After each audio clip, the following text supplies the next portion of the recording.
وَإِذْ وَعَدْنَا مُوسَىٰ 40 لَيْلَةً، اور یاد کرو پھر جب کوہ طور پر ہم نے موسیٰ کو 40 دن کے لیے بلایا. ثُمَّ اتَّخَذْتُمُ الْعِجْلَ، ان کی غیر حاضری میں تم نے بچھڑے کی پرستی شروع کر دی، اسے معبود بنا لیا. من بعدہ، اس کی غیر موجودگی میں. وَأَنْتُمْ ظَالِمُونَ، تم بہت بڑا ظلم تھا جس کا ارتکاب کیا. ان الشرک لظلم عظیم، عظیم ترین ظلم جو ہے وہ شرک ہے. اور شرک جلی کی یہ شکل کہ بچڑے کو پوج رہے. ثم عفونا عنکم من بعد ذلک، پھر ہم نے تمہیں اس کے بعد بھی معاف کیا.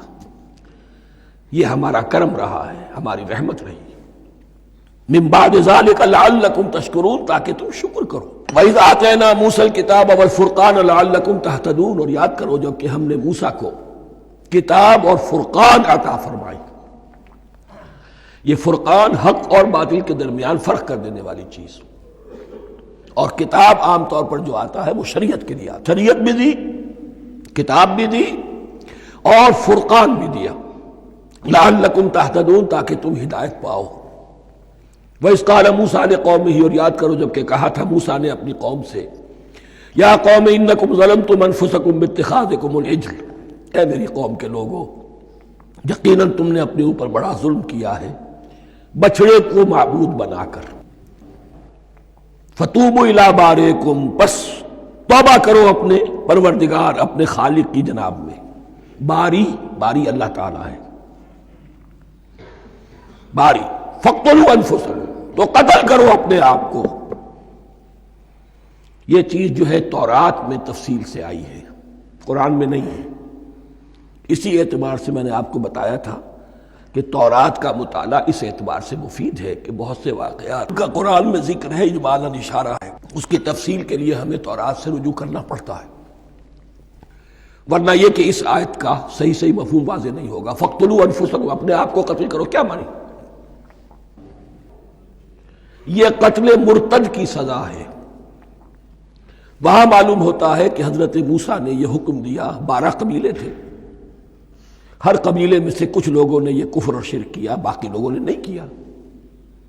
انہیں حکم دیا گیا کہ اپنے قبیلے کے لوگ ان کو قتل کریں جو ان کے قبیلے میں سے اس کفر کے مرتکب ہوئے. انفسکم سے مراد یہ اپنے قبیلے کے لوگوں کو تم قتل کرو. اس لیے کہ قبائلی زندگی جو ہوتی ہے آپ کو معلوم ہے، اس میں کوئی اور قبیلہ ہاتھ لگا دے تو قبائلی عصبیت بھڑک اٹھے گی. 70,000 یہودی قتل ہوئے. اس سے بڑی توبہ اور ممکن نہیں، اس سے بڑا پرج. کسی بھی آئیڈیالوجیکل پارٹی کے اندر پرج بہت ضروری ہوتا. کچھ لوگ آ گئے ایک نظریے کو قبول کر کے، رفتہ رفتہ نظریہ اوجل ہو گیا، کچھ مفادات، کچھ چودراہٹیں یہ مقدم ہو گئی. اسی سے جماعتیں خراب ہوتی ہیں، غلط راستے پہ پڑ جاتی ہیں، تحریکیں بھٹک جاتی ہیں. تو آئیڈیالوجیکل پارٹی، نظریاتی جماعتیں پرج کرتی رہتی ہیں کہ جو بھی ہمارے نظریے سے ہٹ گئے اب ان کو ہم کاٹ کر علیحدہ کر. یہی سے قتل مرتد.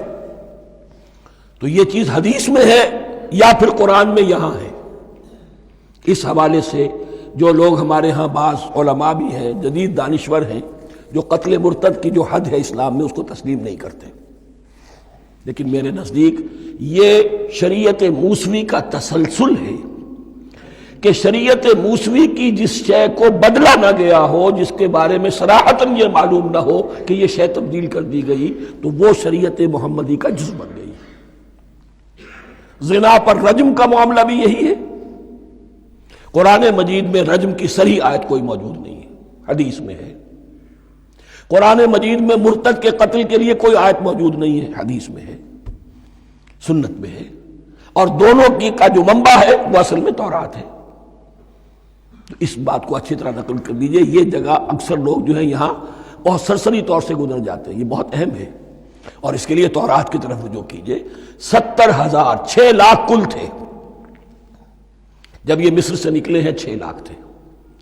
کتنے عرصے کے بعد پیننسولا پہنچے ہیں، سینائی پیننسولا میں اور طور میں کچھ اور ان کی تعداد بڑھ گئی ہوگی، لیکن یہ کہ ان میں سے 70,000 کو قتل کیا اپنے ہاتھوں سے.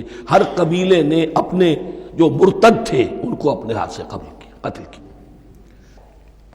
فتوبوا الی بارئکم فاقتلوا انفسکم ذالکم خیر لکم عند بارئکم، یہی تمہارے لیے تمہارے رب کے نزدیک بہتر بات ہے۔ فتاب علیکم، تو اللہ نے تمہاری توبہ قبول کر لی۔ توبہ قبول کس طرح ہوئی؟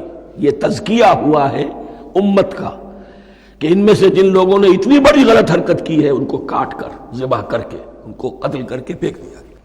انہ هو التواب الرحیم، یقیناً وہ تو ہے ہی بہت توبہ کا قبول فرمانے والا اور بہت رحم فرمانے والا۔ صدق اللہ العظیم۔